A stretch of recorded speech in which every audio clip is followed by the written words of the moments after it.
The date is November 27th, 1991. The Joe Louis Arena in Detroit, Michigan is packed with 17,000 fans, a deafening cacophony of sound and energy. But for one night, the roar of the crowd would be muted by a silence so profound it felt like the very earth had stopped spinning. Hulkamania, a phenomenon that had transcended the squared circle to become a cultural touchstone, was about to be dealt a shocking, almost sacrilegious blow.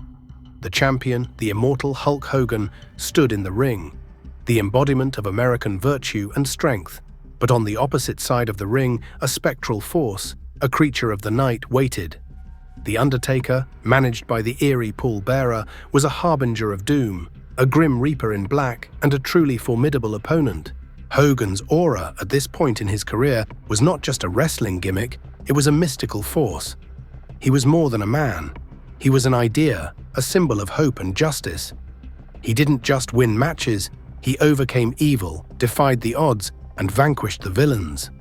The notion of him being pinned was akin to a comic book hero suffering a permanent, irreparable defeat. The very fabric of the Federation universe was built on Hogan's invincibility. But as the match unfolded, the crowd, a sea of yellow t-shirts and red bandanas, became increasingly on edge. They believed in Hogan, and their collective faith was his armor. But even the strongest armor has its weak points, and this night, those weaknesses were about to be exploited. The Undertaker, a man of few words but devastating actions, stalked the champion.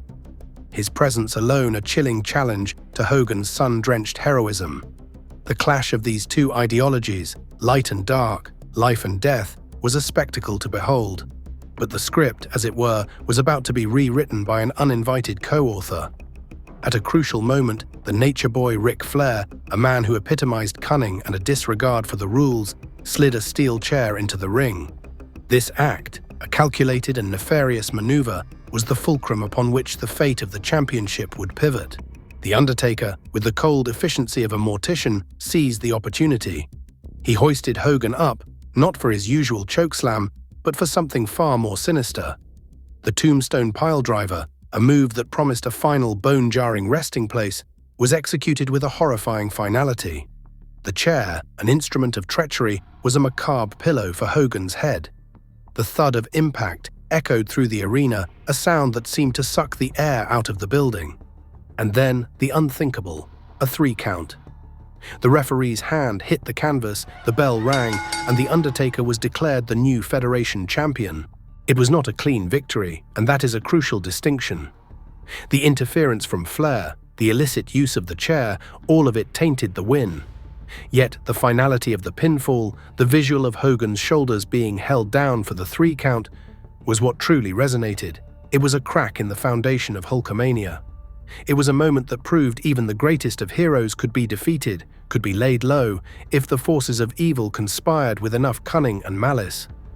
This defeat, along with a select few others, became a part of the Hogan legend, a dark asterisk in a career of almost uninterrupted glory. It is with a somber note that we recall Hulk Hogan's recent passing, a reminder that even the most immortal of figures are, in the end, mortal. Revisiting these rare defeats is not an act of diminishing his legacy. Rather, it is a way to truly appreciate its magnitude. It shows us that his dominance was so complete that any crack in the armor, any momentary lapse, was a seismic event. While there were some earlier pins in the pre-Hulkamania days of the early 1980s, these 5 instances, occurring after the birth of the phenomenon in 1984, are the ones that truly matter, the ones that stand as a testament to just how legendary his career was. And so we move forward in time to June 13, 1993, at the King of the Ring pay-per-view. The landscape of the Federation had shifted, but Hogan's status as the top dog remained largely intact. He was once again the Federation champion, and his opponent was a mountain of a man, a sumo wrestler turned destroyer named Yokozuna. Yokozuna, a behemoth of immense proportions, was managed by the cunning Mr. Fuji and embodied a new, more sinister kind of foreign menace. This match was a clash of titans, a test of strength and will. Yokozuna controlled the early portions of the match, his sheer mass and power overwhelming the champion. He attempted to squash Hogan in the corner, but missed, a glimmer of hope for the fans. Hogan tried to body slam the massive Yokozuna to no avail. Yokozuna locked in a bear hug, a submission hold that threatened to crush the life out of Hogan. He followed up with a belly-to-belly suplex, but Hogan kicked out. The crowd, ever faithful, erupted in cheers. Hogan, in true Hulkamania fashion, found his second wind. He knocked Yokozuna down with a flurry of strikes and executed his signature leg drop, a move that had ended countless matches. But Yokozuna incredibly kicked out. Hogan, in a state of shock, couldn't believe what had just transpired. As he prepared to attempt another body slam, the insidious forces of evil once again intervened. A photographer, Harvey Whippleman in disguise, suddenly jumped onto the ring apron. His camera, a prop of treachery, exploded in a flash of light and a burst of flames. The fireball, a blinding, malicious weapon, struck Hogan directly in the face. Stunned and temporarily blinded, Hogan was a sitting duck. Yokozuna capitalized, knocking him down and delivering his own leg drop. The 3 count came swiftly, a shocking conclusion to a match that had been teetering on a knife's edge. This was another defeat born of deviousness, another asterisk in the annals of Hulkamania. It was a pinfall that underscored a recurring theme in Hogan's career. When he was defeated, it was rarely due to a clean, straightforward loss. It was almost always a result of outside interference, a testament to the idea that he was simply too strong, too resilient to be defeated on an even playing field. The next defeat takes us back to February 5, 1988, for the main event. This was a monumental clash between two icons, a rematch from the biggest main event in wrestling history at WrestleMania 3.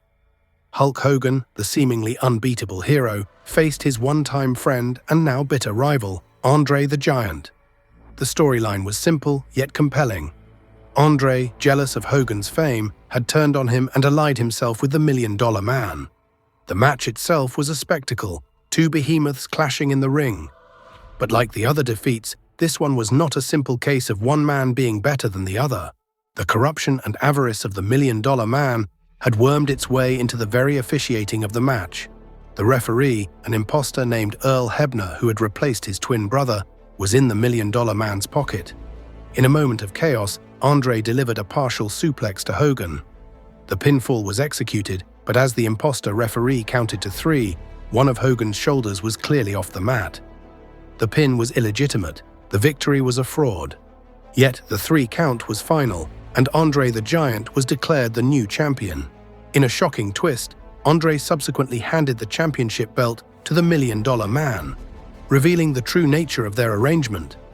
The title had been bought and sold, a scandalous act that led Federation President Jack Tunney to declare the title vacant for the first time in history. Hogan's loss wasn't a triumph of strength, it was the triumph of corruption, a poisonous betrayal masquerading as a pinfall. In that moment, he didn't fall from grace. He ascended as the noble hero wronged by a system rigged against him.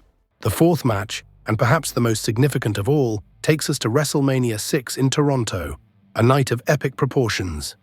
The date is April 1st, 1990, and the Sky Dome is packed with over 67,000 fans. This was a battle for the soul of the Federation, a clash between the past and the future. The champion Hulk Hogan, the Titan of the 80s, faced the Intercontinental Champion, the manic, unpredictable Ultimate Warrior. The match was billed as the Ultimate Challenge, a winner-takes-all bout where one man would walk out with both championships. The atmosphere was electric, a heavy sense of anticipation filling the massive stadium. The crowd was split, a testament to the Warriors' meteoric rise in popularity. The match was a high-octane affair, a clash of styles and personalities, Hogan with his methodical power against the Warriors' frenetic, almost unhinged energy. In a stunning turn of events, the Ultimate Warrior, after a series of near falls and a struggle that saw both men give everything they had, executed a powerful big splash. The referee counted to 3. It was a clean pinfall. No outside interference, no crooked referees, no hidden cameras or fireballs, just a clean, decisive victory. For the first time since 1981, Hulk Hogan had been pinned cleanly. He had been defeated by a better man on that night.